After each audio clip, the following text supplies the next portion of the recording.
my name's Claire Ebrey. I co-founded Pride in Leadership, which exists to elevate, connect and support LGBT people in business. I co-founded it with Matt Howarth, who's here. Matt, just say hello.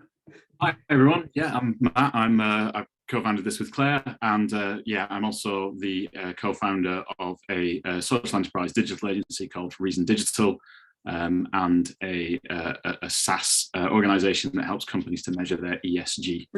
So yeah, very much looking forward to the discussion today. We've not heard of anybody's accessibility requirements, but we do have the transcript enabled. So if you want to have a look at that, you can look at that. Susan, I'm just. Alison, could you mute, please? Okay, so the timings for this, we'll talk to Iain for about 30 minutes, and then we'll take some questions, and then we'll have a bit of a breakout for anybody who wants to meet other people in the group. Obviously, we think that a good part of Pride in Leadership is meeting other LGBT people all across the country in leadership positions. So that's why we do those breakouts at the ends of these sessions. We've got 2 more events in the diary, both online events. The first one's on September the 13th, and it's on personal finance for the LGBT community. And the second one is on October the 19th, and it's about menopause and how to deal with menopause, which I feel like we're all getting a bit of insight into today in this roasting temperature. And then lastly, I'd like to thank charity people for all of their support, because they really do put a lot of work into helping us to set these up. Right, without further ado, we're going to go into the conversation with Iain.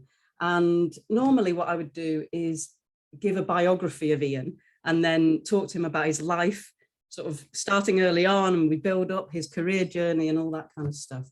But I think what we all want to hear about is his most recent experience, how he's got into the role that he had with the government, what happened there, and your career really, Iain. So instead of me giving you a biography, I'm going to ask Iain to do that as part of his wider discussion, if that's okay.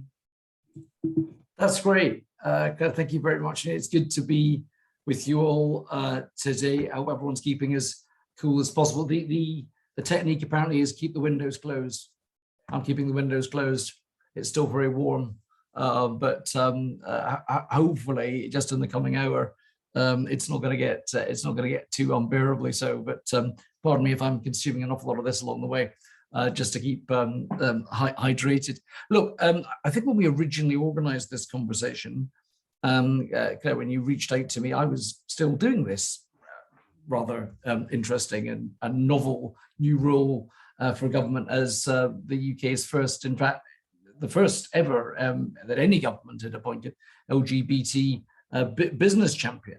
And so I've been in post from September last year, and well, round about the start of April, I stepped back. I stepped back because I just did not agree with the stance the then government was taking on conversion therapy, and the stance that they were taking not to include transgender people in terms of that ban on conversion therapy. We'll maybe come back to that though, Claire, in this conversation, because I think politics is a very movable feast. It's pretty obvious, I think, for everybody right now. So I think it's entirely possible that we do see a comprehensive ban for all LGBT people when the legislation actually gets moving, or indeed when an incoming government decides to look at that again.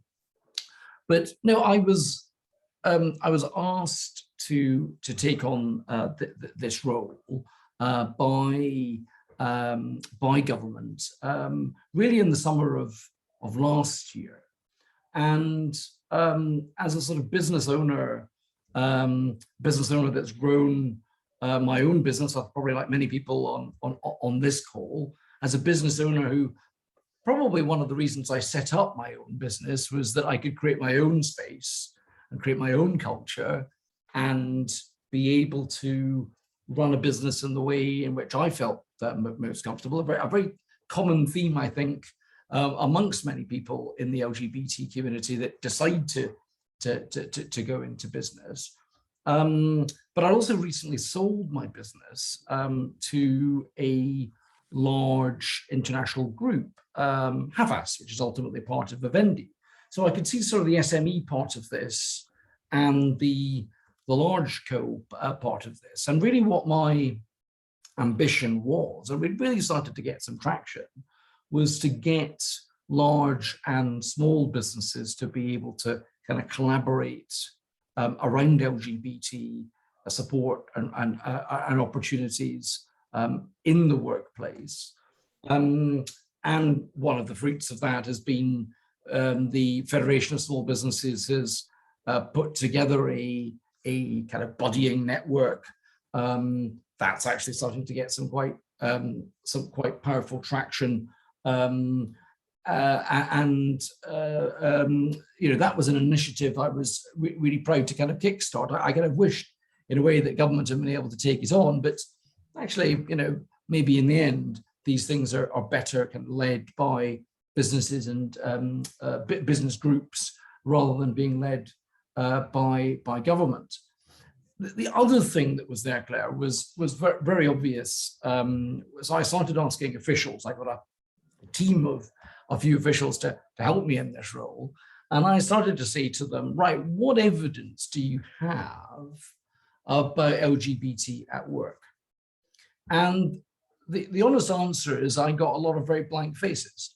There was quite a lot of data about gender, a lot of data about ethnicity, a lot increasing amount of data around social mobility as well. But when I asked the question about what data government had, and particularly the Government Equalities Office had, around best practice, around what's working, what's not working, I was actually quite appalled to see that government had collected an awful lot of that data and information. So one of the things that I got going was a call for evidence to kind of gather up, to scoop up examples of what's going on in the workplace in order to help government, any government, not just this government, make better policy for LGBT folks at work. And well, you know, I'm no longer in the role, but I'm very much hoping that government will be able to kind of push forward with the evidence that it has collected. And as I say, that will go into the inbox of you know, whoever becomes the next Minister for Equalities, into the business minister's inbox, and indeed potentially into a completely new government's inbox as well. And then the final thing I wanted to sort of put on the table is that another reason I was really attracted to doing the role is that the government had planned a global conference, an LGBT global conference, which was due to take place right at the end of June, right at the start of July, to coincide with the 50th anniversary of the first Pride in England, at least. And we planned to bring together lots and lots of businesses, large and small, from both here domestically in the UK, but also businesses kind of coming in from around the globe. And we were working on a business declaration. It's interesting to hear, Matt, what you were saying earlier about your ESG work, because actually and maybe again we can talk about this, Claire, but one of the most important things for me was linking this conversation to the ESG conversation, a sort of meaningful S in terms of the ESG conversation for lots and lots of businesses. And we were really getting somewhere in terms of a business declaration for large and small businesses that they could sign up to, that would have some teeth. And you know what, if your future government comes back to this, I'd love to pick up the reins again and get into that, because I do think there's an opportunity here to kind of lock in some long-term change, and businesses working with policymakers and other actors that I think are keen to make things happen. And my final thought really there is this, that you know, sometimes people say that businesses engage in pinkwashing when it comes to this whole conversation. What I'm proud to say is that when I step back, lots and lots and lots of other businesses at the same time step back and said that they wouldn't take part in that global conference, given the government stance on conversion therapy. So it's a conversation I've also had with Peter Tatchell, someone that I didn't really know until I got involved in this work. And you know, I think Peter and I were nodding in agreement recently that actually businesses making the point alongside you know, some of the other sort of civil society actors that they weren't going to take part in the conference because the government had basically rode back on a commitment was a really, really powerful and actually quite a hopeful message. So managed to do quite a bit. Was a real shame to step back, but I hope people understand why. It was actually quite a proud moment, I found, the way that a lot of the community inside the LGBT community, people united, but out with that community as well, in sort of disgust really at the government's stance, and I thought it was quite a uniting moment. Iain, I want us to talk about the trans thing specifically, but before that, if you don't mind, one of the things that I always talk about with leadership is the impact and the influence that you have as a leader. And obviously as a business leader within your own organization, you have a lot of influence. You know, you have influence on your staff, your supply chain, etc., more than you have as a you know, just an individual consumer. But you can also have it impact and influence out with your role, and that's what you do when you go into non-exec director roles or advisory roles and things like that. So how did you end up getting this particular very influential role in government on LGBT? What was your I don't know, what was your career journey, if you like, to getting to that point where they said, oh, Iain, will you do this? You are the person out of this whole country that we choose. So I suppose in a way, Claire, it's kind of what I would what I kind of do in terms of the day job. Yeah. So I run a business called Cicero AMO, and that we grew from nothing with angel capital, probably a very similar story to many of the people dialed in today, to being one of Britain's biggest public policy and communications and research businesses. Yeah. So therefore I have quite a lot of interaction with policymakers. Yeah. And also along the way, again, probably like many people on this call, you know, I don't just regard myself as a sort of business person. I also regard myself as someone part of the community.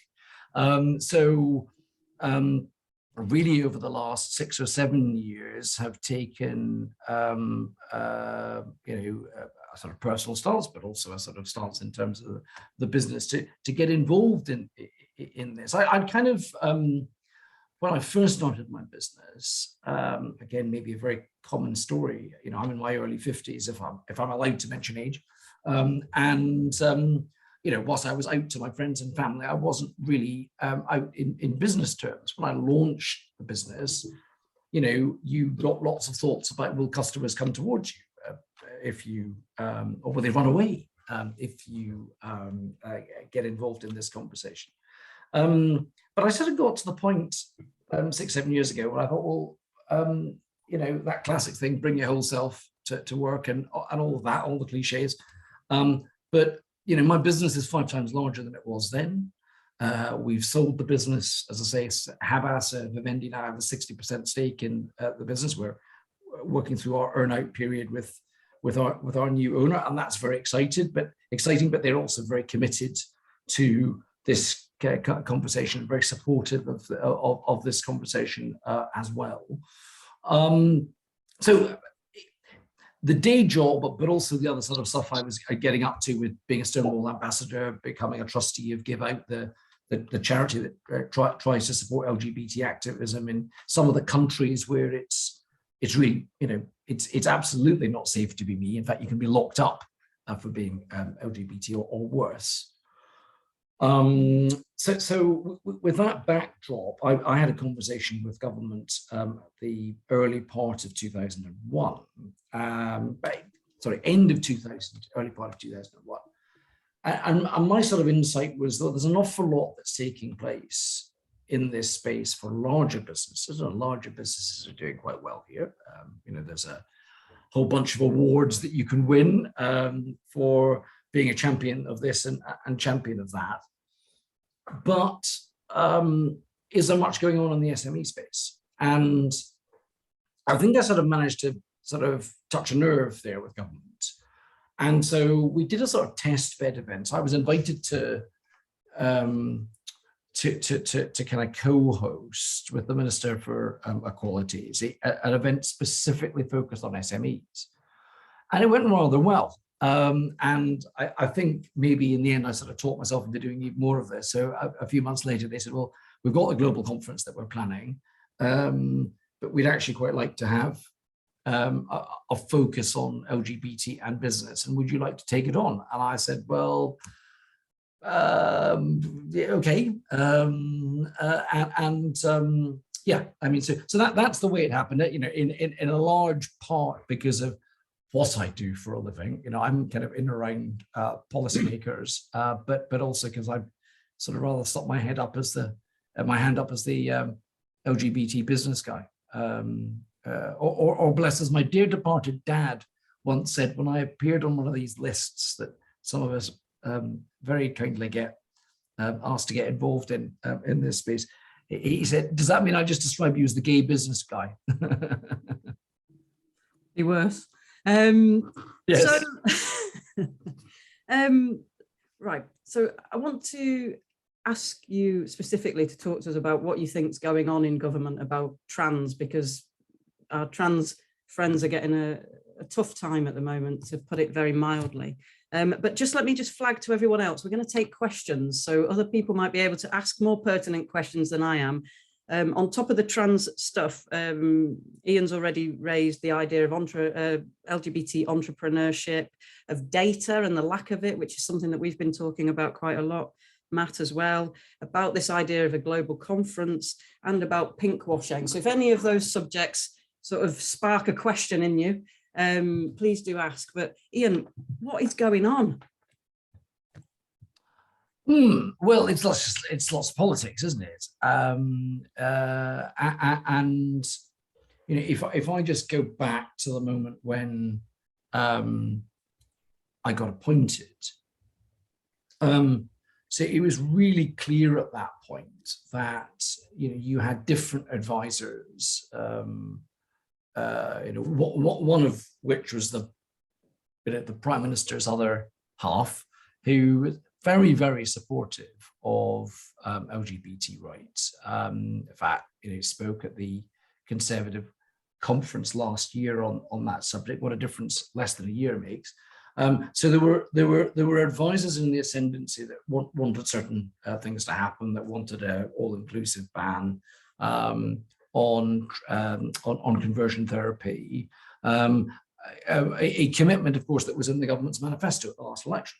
Yeah, those advisors changed through all the Partygate stuff in the spring of this year, and some new advisors came in, and some of those new advisors thought that it would probably be a good idea to separate LGBT, and we know this is more than a thing. We just need to read our tabloid newspapers. In fact, actually, not just our tabloid newspapers, some of our broadsheet newspapers to see what's going on with that one. I mean, when I stepped back, as I say, the early part of April, I was literally told that they were going to change the policy. Yeah. But I was told after that had appeared in the media. Now, that wasn't just me that was being told after.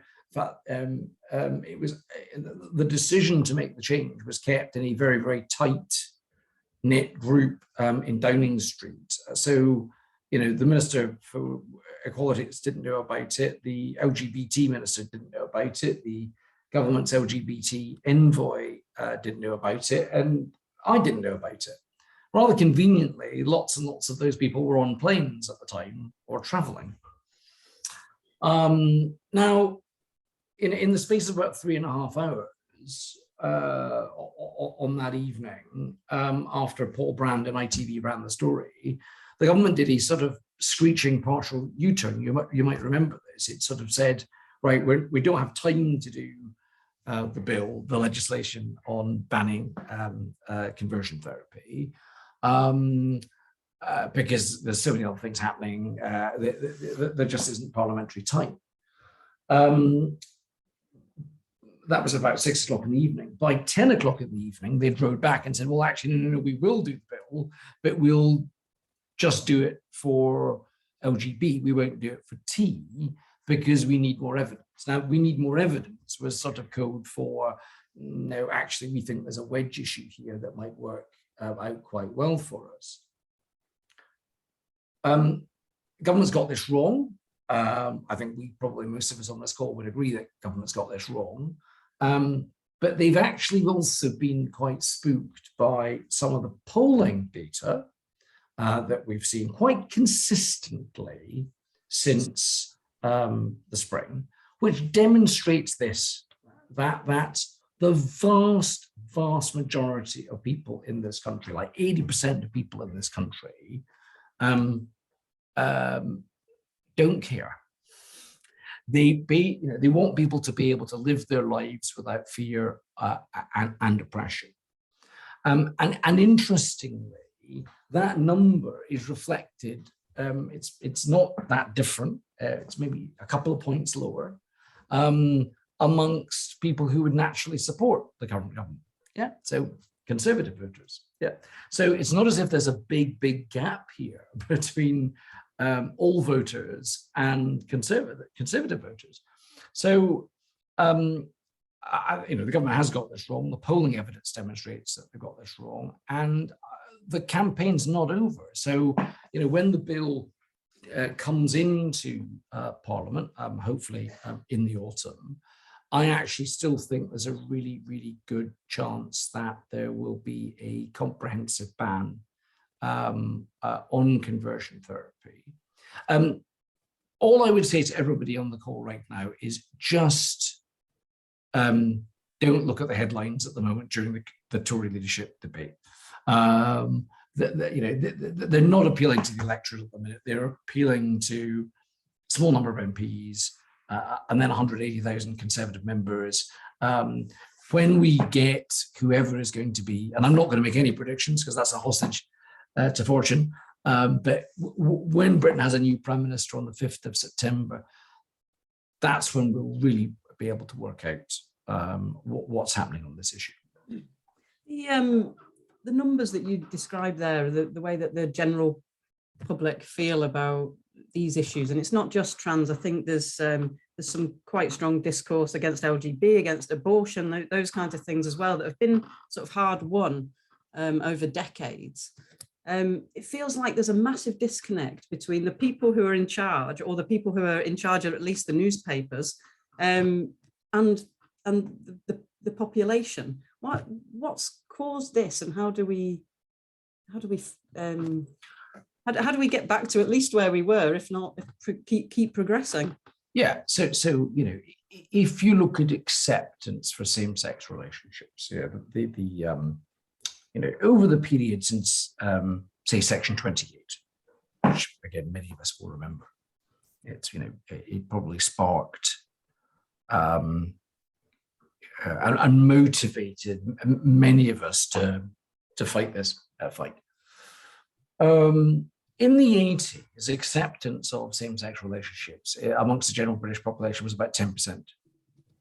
It's now, it got over 80%. It's dipped a little, I think, for the reasons that you were alluding to in the tabloid war that's going on right now, Claire. It's dipped a little. for me, the reason it's dipped a little is I think we've fallen a little bit into a trap. And again, I'm not saying things I didn't say when I was business champion, which is, again, for shorthand purposes for this call, of course, words matter. Of course, words matter. But I do think the language police stuff sometimes excludes people from our conversation. Yeah. And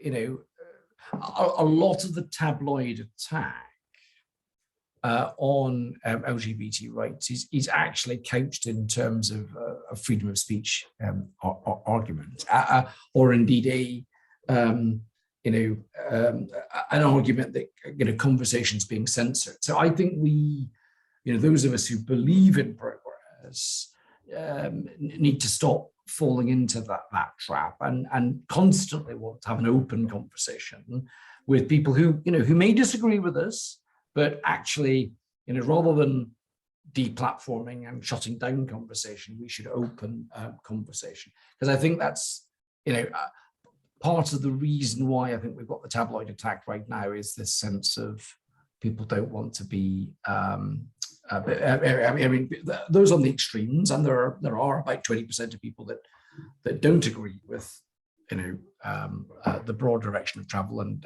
progress here, but they're being given animus, they're being given an opportunity to say, you know, my views are not being heard. Yeah, and I think that's partly a trap that sometimes we're kind of falling into here. I don't know if any of you saw the recent Halifax Twitter example, but some on the call may be aware of this. But Halifax during Pride Month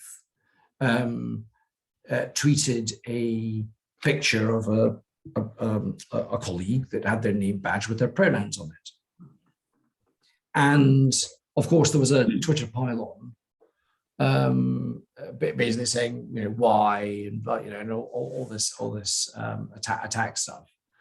And the Halifax Twitter response was, well, if you don't like it, you can take your business elsewhere. Now they've subsequently clarified that a bit, which is like, you know, actually, you know, so you know, we're welcome to kind of all customers, but there is something about the sort of shutting down of the conversation piece that I think is feeding and fostering some of the issues. Some of you may as well have spotted the example of Disney in America. Disney, probably one of, well, in fact, certainly in terms of healthcare in America, one of the most progressive companies. I think it was offering its LGBT employees in America full healthcare plans way before any other American corporate wanted to kind of get there. Now it's got itself in this weird position right now where in the debate around Don't Say Gay, which is kind of taking place in Florida right now, the bill to basically be create legislation which would be quite similar to what we saw in this country with Section 28, rather than being a cheerleader and a trailblazer for the LGBT community, it's sort of rather been a bit equivocal through this debate. So it's not pleased anybody. So how people navigate this, both personally, but also how they navigate this in their business, has become a lot more complex. Mm-hmm. I'd quite like to hear other people's views on this idea of opening the conversation out and not shutting it down and things like that, because I'm sure that there are views. If anybody would like to express one, you'd be very welcome to. And I'm also going to go to Matt to see if there have been any questions either in the general chat or directly to you. Yeah, just let me know, everybody, if you do have a question, and you know, either pop your hand up or just drop that in chat. I can see Duncan, you've got your hand up. Do you want to come off mute and fire away for us? Thanks, Matt. Iain, thank you. That was really interesting. I mean, first of all, I mean, I put it in the chat, but I just want, personally for me, I want to say thank you for stepping back, because I think it showed integrity. In my day job, I do a lot of advising with government, and the word integrity seems to have been swallowed up.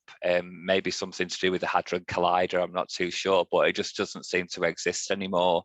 So when you said before about, you know, I hope people understand, for all of the LGBT people and leaders that I know, we fully understand, and I personally like to say thank you for that.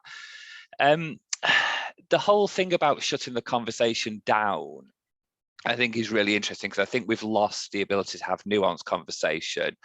But I also think that we use the phrase, we've lost the ability to have nuanced conversation, to kind of get through some really horrible hatred stuff that does need shutting down. So my question really is, the bit about the Halifax, what they actually said is you're free to bank elsewhere. They didn't say you can go elsewhere. They said you're free to bank elsewhere, which anybody absolutely is not held hostage to banking, apart from the public who are held hostage to the bankers, but that's a different conversation. And actually, I was a bit, to be honest with you, I was a bit pissed off with Halifax when they kind of, it felt like they rolled back a little bit, because there is something about trans people's lives, pronouns, our lives as LGBT people are not up for discussion, debate. We exist, we are alive, we are entitled to as many rights as everybody else. So I think that the shutting down bit, I mean, if somebody started using the N-word, we'd shut it down instantly. And yet when we talk about the, and I hate this phrase, the trans issue, we seem to be saying, oh, it's okay to kind of debate it. So my question in terms of business is, how do we know, and what's your advice for kind of trying to wheedle out the inauthentic organizations that are turning their logos to a pride flag just because it's pride, and they're cashing in on what, in my generation, and some of us here would call the pink pound. I don't think we're supposed to say that anymore, but never mind. And how do we identify the really authentic businesses? And that doesn't have to be LGBT businesses, although I think we need to recognize them more and support them more. But how do we recognize the really authentic businesses that actually, they don't just stick a flag up for pride, they're with us the whole year?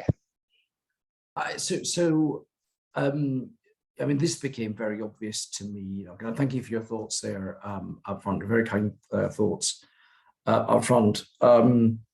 This became very obvious to me years before I took on the government, because you'd get, because I'd sort of put my hand up on this conversation, the phone would ring about 2-3 months in advance of Pride from brands basically saying, oh, should I be doing something? You're the gay businessman. Should I be doing something? So I'm thinking, well, so my question back is, what are you already doing?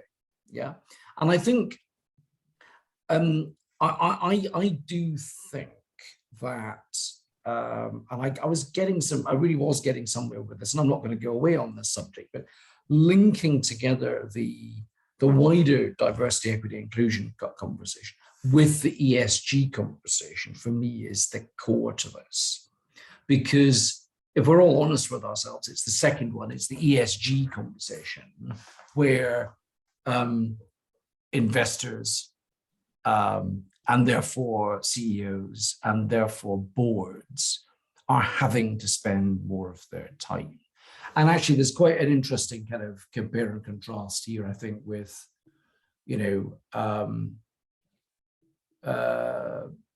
or just a comment really, in terms of what took place around Black Lives Matter and corporates' desire to lock in some meaningful change. So my answer to the question is twofold, beyond what I just said. Number one is, I do think that all the awards that take place and all that, all the great stuff in terms of LGBT at work. We need to ensure that those awards have real bite, and it's not just a flag waving exercise. And I think if we're really honest with ourselves, sometimes it has been. And then secondly, yes, I do think there's we're all business folks, so I think there's quite a powerful pitch, let me use that word deliberately, to get this conversation wedged firmly into the S part of the ESG conversation, because I do think that's what locks in change. And certainly large businesses that are having to answer the ESG question from investors are still groping around on what their meaningful S is. Yeah. No. Thanks. Sure. We've got a few questions in the chat, so conscious of time, but I'm going to blitz through them if that's all right, Iain. So we've got one here, which is, what were your plans for funding and business/mentoring support for LGBT businesses in your role as business champion? Do you think the plans you set out will be carried through? Yeah, so again, as I was saying up front, the quite exciting thing is that there's been some organizations, like, for example, the Federation of Small Businesses, that have sort of picked up the cudgel here. I think the British Chamber is starting to do a bit of work in that regard too. So in a way, I suppose what I was getting from government a lot of the time was, this is a little bit hard, particularly while we're a bit cash strapped, but actually business-led initiatives like those that I've mentioned have actually started to sort of percolate through as a result of this. The kind of legacy point for me, I'm hoping, though, is that there is something long-term that allows large and small to collaborate, that allows more of a voice and a recognition for some of the great activity that's taking place among small businesses and the SME sector, to be recognized by some of the more major awards in the LGBT space. If we're very honest, some of those workplace awards right now are only really geared up for larger entities. They're not geared up for smaller entities. And I do think there is, there's more than space to recognize some of the great and the good that's taking place in the SME sector. Thanks for that. We've got two more questions that hopefully we can just squeeze in. And I should say that, Claire and I at Pride in Leadership, we're super happy to have those conversations as well with people around kind of what support businesses of all sizes. We have quite a mixed array of organizations, over 1,000 members of this network. And, many of those are SMEs as well as large leaders in large organizations. So, we'd be very happy to kind of pick up those conversations with any of you that have ideas on that. So I've got a question here from Jamie Lowe. Last weekend, Trans Pride had 20,000 attend in Brighton, but there was no media coverage. Is there something you think is holding them back from talking about these things? Yeah, I mean, I picked up a little bit of media coverage, but then again, I was probably looking in the right place, like the rest of us do.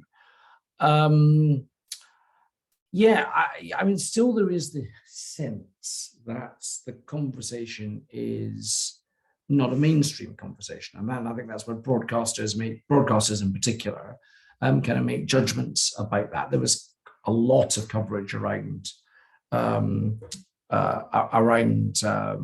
Pride, wasn't there? But I think you could almost make the same point about, where is the coverage in some of the other kind of prides that take place. No, I mean, I think that the lens, some of the lens on this from particularly broadcast media is very, very narrow. Now it's got better. There are LGBT specific kind of correspondence. Often when I rock up to do sort of business commentary or review the newspapers or whatever, there's a reference to me being the LGBT having been the LGBT business champion. But no, we still have a problem here. That the editor will turn back on tea and say, well, it's 1% of the population. Yeah, well, actually 1% of the population is quite a lot of people. But I just don't think that point's properly percolated through to the broadcasters yet. And I think you're kind of right to highlight it. Thanks, Iain. And lastly, we've got Matt Dabrowski, who runs an organisation called Out Britain, which everyone should check out. I'll send a link in the chat, but I think you wanted to just get a word in about D&I and supply chains. Matt, do you want to unmute? Yeah, thank you, Matt. Thank you, Iain, for being here today and sharing your journey with us. I'm really inspired and impressed. But I'm from the US, and we started Out Britain, which is the UK's first LGBT chamber of commerce. And it's modeled after those in the US and Canada with a focus in supplier diversity and procurement. And how that translates to procurement opportunities for LGBTQ small businesses. So the main challenge that we have here in the UK as an organization, when we speak to companies, is a lot of companies, especially the UK-based companies, don't really differentiate D&I and supplier diversity and procurement opportunities. They kind of bundle everything into, well, we already have programs within the workplace. But the conversation spreads way out there in terms of how those contracts apply to small businesses. And my question to you is, how can we spread the word, and how can we get people a bit more aware about supplier diversity and diverse spend? Because those seem to be the magical kind of words that we use here that not a lot of people have a lot of context to. That's superb. And you very kindly invited me and the team to the launch, I think just after I'd stepped back. A lot of the stuff that you were up to there. So apologies, I was unable to get to that. I was slightly decompressing, is the honest answer, from the previous experience. But I think that, so I think the good news is that increasingly, I'm finding it in my own business, the question about not just the tick boxes, but the question about the meaningful commitments are starting to come through in RFPs, in requests for business. I think so I'm just seeing more and more evidence those things are starting to appear. I do think there's an opportunity for kind of your work and the work of others to just get a bit more oxygen so that people kind of understand how to. So I think there's a how-to problem here, how to embed this. We were, as part of the business declaration for the conference, looking to embed supply chain commitments. So a very practical thought is, I would say it's well worth picking up with the team here in the UK with the Government Equalities Office, because all that, I mean, the sadness is that the event didn't take place and we couldn't, for all the reasons that I've explained, make it happen. But I do think there's an awful lot of organizations that would have lent into signing that commitment. But there's some quite interesting framework material that I'm sure the Government Equalities Office would share in order to just build this a bit faster. Thanks, Iain.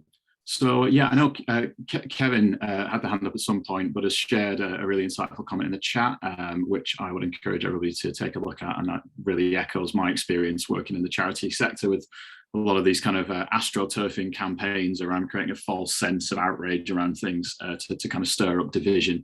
We're going to move on now to the next part of this event, which is some networking.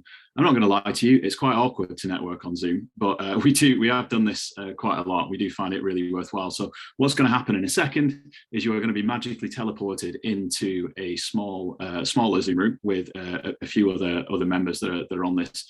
We just really recommend that you take the time just to quickly go around, introduce yourself to each other and see if there's any contacts that you want to kind of pick up either on LinkedIn or kind of take that offline. Before we do that, in case we don't get a chance to kind of come back together, we will draw you together at the end. But I just wanted to say a heartfelt thanks, Iain, for coming to join us today to talk about this, really tricky issue. And thanks for the stance that you took, one that I know everybody at Pride in Leadership really supports.